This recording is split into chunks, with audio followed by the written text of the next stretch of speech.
Hey guys, this is Mac again. Welcome back, and thank you for joining me for episode 2 of 3-Gun Life. In episode number 1, we talked about how to get started in 3-gun on a budget. Well, in episode 2, unfortunately I'm here to tell you that 3-gun on a budget is a little bit of a myth. Sure, you can get started with your first match without spending a lot of dough, but once you get really invested into 3-gun, it's time to open up your checkbook. So today, let's first talk about the different divisions that we shoot in 3-gun, and this is particularly important this year because 3-Gun Nation came out with some major changes to the divisions. So we'll talk about the most important things that you need to know about choosing which division you want to shoot in, and then we'll also talk about some of the optimal choices for each firearm: rifle, shotgun, and handgun. And while we're doing that, I'll just show you a little bit of the gear and equipment that I use.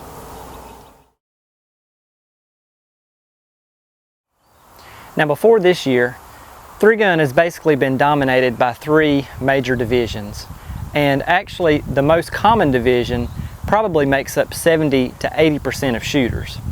That division used to be called Tactical Optics, or TAC Ops for short, and this primarily included shooters who were using magnified optics on their rifle. The 2 other divisions were Tactical Irons, which basically consists of non-magnified optics or irons on the rifle, and then the open division, where pretty much anything goes. Optics on any firearm, unlimited magazine capacity, basically a gear race. So earlier this year, 3-Gun Nation made some changes to their divisions. They've renamed them all, and this was sort of to make things a little more well-defined because there was a little bit of a gray area in the TAC Ops division, especially when it came to the shotgun. So we'll start from the simplest and we'll move on to the most complex. First, let's talk about the factory division. Now, the factory division is meant to function for a shooter to say, bring a firearm that they just purchased right off the shelf or ordered right off the internet with not a lot of modifications, and just bring it out to a match and shoot it just the way they bought it. Now, in reality, if you look at the wording of the division, you can make some modifications to the guns. So starting out with the handgun, in the factory division, you're going to need to shoot basically a factory handgun with iron sights. Now, these can be replaced. They don't have to be the sights from the factory, but there can be no optics on the handgun. For magazine size and capacity, basically you can use your standard magazines with your extensions on them, like your Arredondo or Dawson or Terran Tactical extensions, but those magazines don't need to be any longer than 127 millimeters. And they also don't need to hold more than 15 rounds. So if your magazine capacity is bigger than 15, you need to only load 15 in the magazine. Trigger job, stippling, and internal modifications are okay in the factory handgun division. For factory rifle, iron sights are okay, and also non-magnified optics such as red dots or prismatic sights. And these are typically what you're going to see most often, are the red dots and also the prisms. For magazine capacity in factory rifle, you can go no larger than 30 rounds. So these P-mags or the new hex mags or your standard USGI magazines are going to be what you want to use in factory rifle division. Barrels can be of any length, and any types of modifications done to the rifle, such as compensators, trigger jobs, different weight bolt carrier groups or buffers, are all permitted. For factory shotgun, essentially you should think about this one as a limit on the magazine tube size. The magazine tube can hold no more than 8 rounds in the tube of the shotgun. Barrel length can be any size, however it cannot be ported. Any choke tube is allowed, and internal modifications to the shotgun are allowed as well. However, essentially think of factory shotgun as an 8-round magazine shotgun. No optics of any kind are allowed on factory shotgun, however, iron sights are. The new name for the Tactical Optics division in 3-Gun Nation is Practical, and this is where most of your shooters live. In fact, the 3-Gun Nation Pro Series uses this set of equipment. Practical handgun is essentially the same as factory handgun. The only difference is that you can load more than 15 rounds in your magazines. Now, the magazines can have a total length of 141 millimeters or less. So essentially, using your standard magazines with your extensions on them is still good. However, you can load them up to full capacity. So if your Glock 17 magazine with a Terran Tactical extension on it holds 23 rounds, load it all the way up. Again, no optics allowed. You need to use iron sights on your handgun. For practical rifle, there are only two changes that are different than the factory division. First is the use of magnified optics. So you're going to see mostly 1 to 4 power, 1 to 6 power, and even 1 to 8 power variable scopes. Many of these had illuminated reticles and drop compensators within the ballistic reticle of the scope. Also, your magazines may hold more than 30 rounds. So most people are going to use magazines like this PMag 40. And as you can see, I have a 5-round extension on the bottom for a total capacity of about 45 rounds. Now, a secondary optic is not allowed in practical rifle, so keep that in mind. Whereas the factory division was limited by a magazine tube capacity of 8 rounds, in practical, there is no limit to the length of your magazine tube. So most shooters you're going to see are going to have these 12-round and even longer tubes. Now, prior to the buzzer going off on a stage, you still can only have 8 rounds in the tube, but after the buzzer sounds, you can feel free to load as many as you want in the tube, and that's the practical division. Open division is now called the unlimited division. And as the name implies, essentially anything goes in this division. For handguns, optics are now allowed, and most people who shoot in the unlimited division use a red dot optic on top of their pistol. For rifle, more than one optic is allowed, and essentially most people will have a magnified scope on the top of their rifle and a secondary red dot or other aiming device at a 45-degree angle. In unlimited shotgun, this is where you really see the wild gear come out. Traditional tube-fed shotguns allow the use of 8-round stripper clips that are basically pulled off the belt and fed into the magazine tube using special loading ports that attach to the bottom of the shotgun. And also Sega-style shotguns, which are box-fed. Essentially, these magazines look like AR-15 magazines and hold many more rounds than a tube can hold, and these can be pulled off the belt and easily inserted into the bottom of the shotgun. Also, optics are now allowed on shotguns. So this makes for some really interesting and really high-speed shotguns in the unlimited division. Now, there are a couple of other divisions that are outlined in the 3-Gun Nation rule set. Now, I put a link to the rule book directly below the video because I think everyone owes it to themselves to at least read through it at least once. The other divisions are heavy sport and heavy optics, which are essentially the heavy metal division, and also new divisions, pistol caliber division, which means you can shoot 9mm rifles, and also the suppressed division, which means suppressors go. Sounds pretty cool, huh? If you want more information on these divisions, please check out the 3-Gun Nation rule set. You may see these at major matches, but at most small and local club matches, you probably won't see anyone shooting these. Let's talk about optimal gear for 3-gun. After you've shot a few matches and saw what some of the other shooters are shooting, I know how it goes. You see something you want, and you see something that you think and believe is better than what you're using. So gear changes constantly, and over the years your gear will evolve a great deal. Believe me, mine has. So let's take a couple of minutes just to look at what I'm using now. Granted, it's probably not the best. It's probably surely not even the best for you, but it will give you an idea, and I'll also throw out some other names of some other types of gear and firearms for what a lot of people in the game today are using and what is optimal to shoot a match with. Now for pistol, I've been shooting the same pistol for a couple of years now. This is my Glock 34. I've customized it quite a bit. A Glock 34 is a great starting out point for handgun and 3-gun. A Smith & Wesson M&P Pro is another 5-inch slide 9mm handgun. Pretty much everybody in 3-gun shoots 9mm, so you're going to want to look at those handguns as being optimal for 3-gun. Now you only need a bigger caliber than 9mm, like 45, if you're shooting in the heavy division. In all the other divisions, 9mm is basically the way to go because there's no power factor that needs to be met for 3-gun. Now, these handguns can be had between the $500 and $1,000 range, and that's in their stock configuration.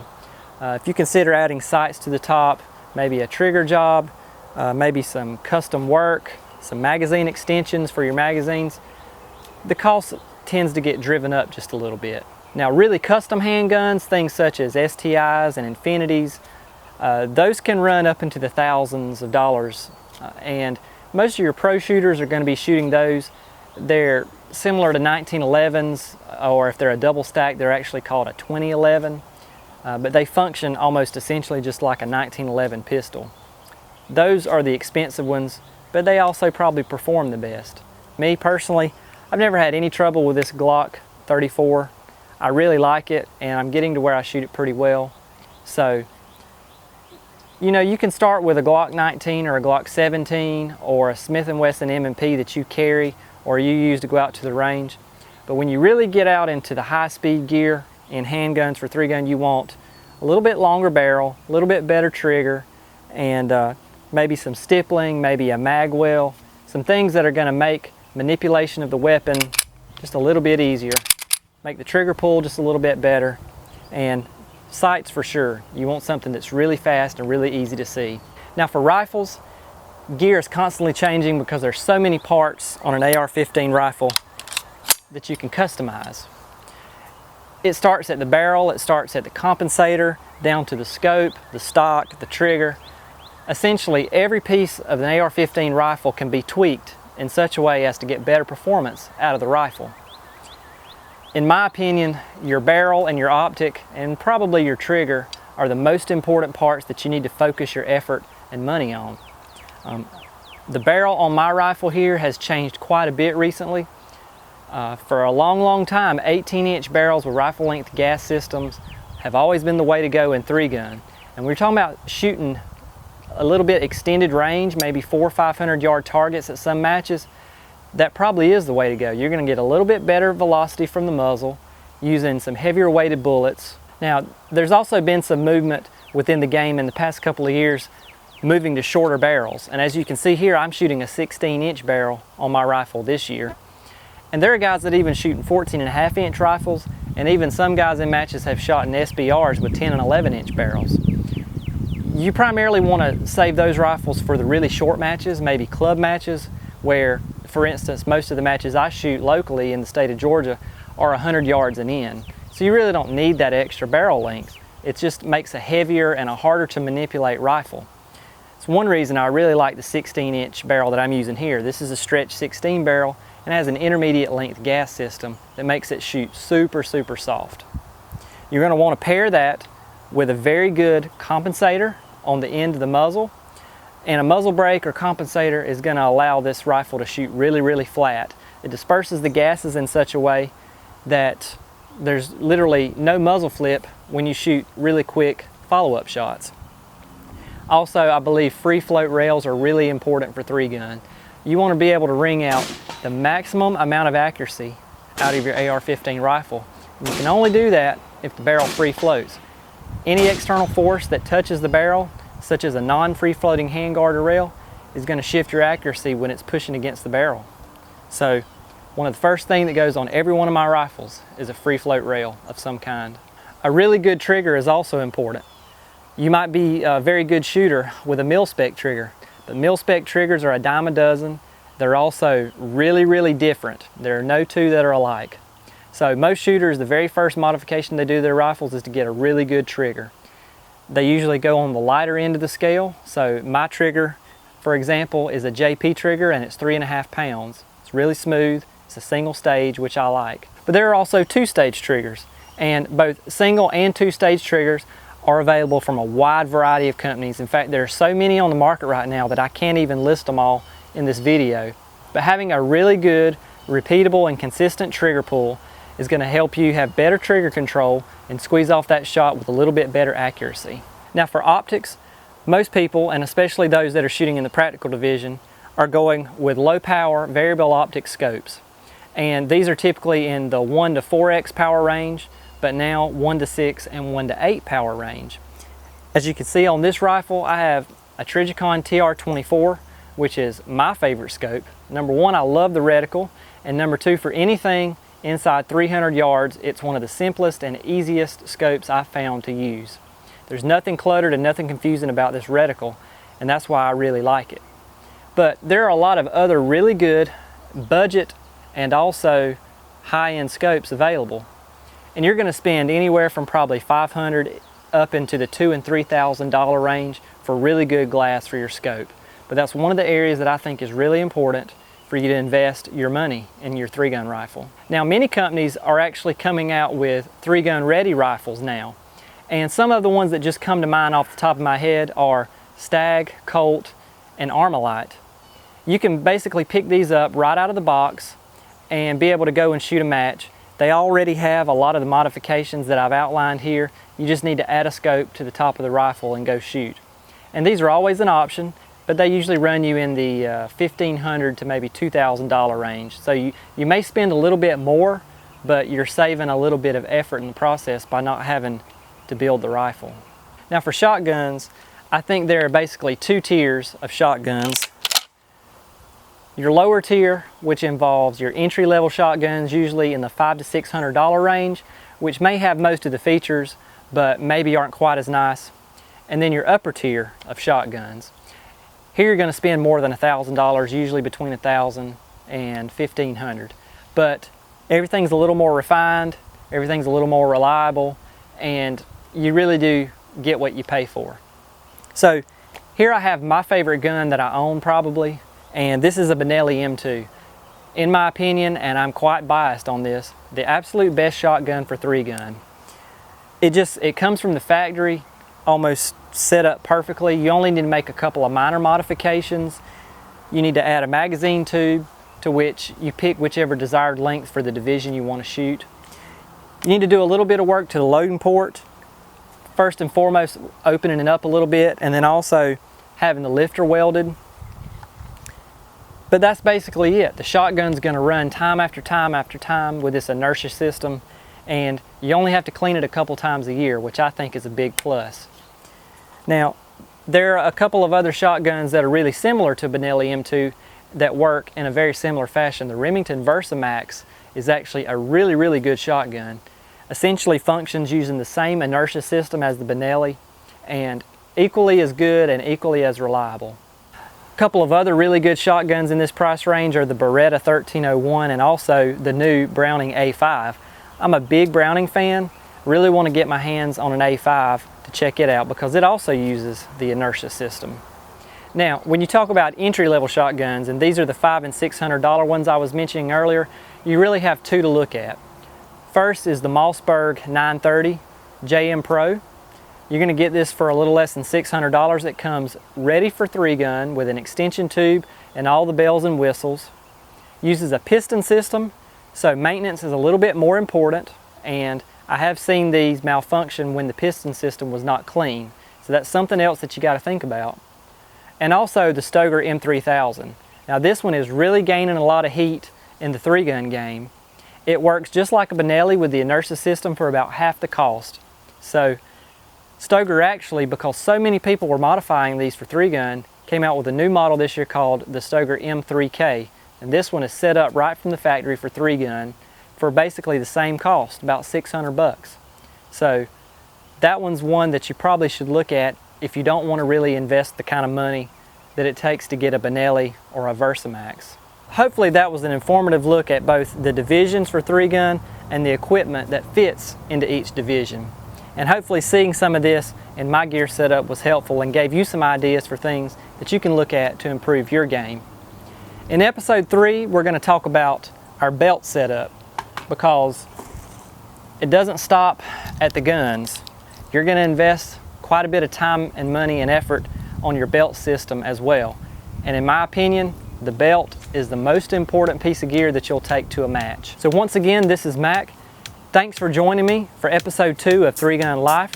If you haven't already, please subscribe to my YouTube channel or follow me on Young Guns TV if you're watching this video there, where you'll get notified every time I upload a new video into this series, as well as my other weekly videos, which include cool gear, guns, and 3-gun matches.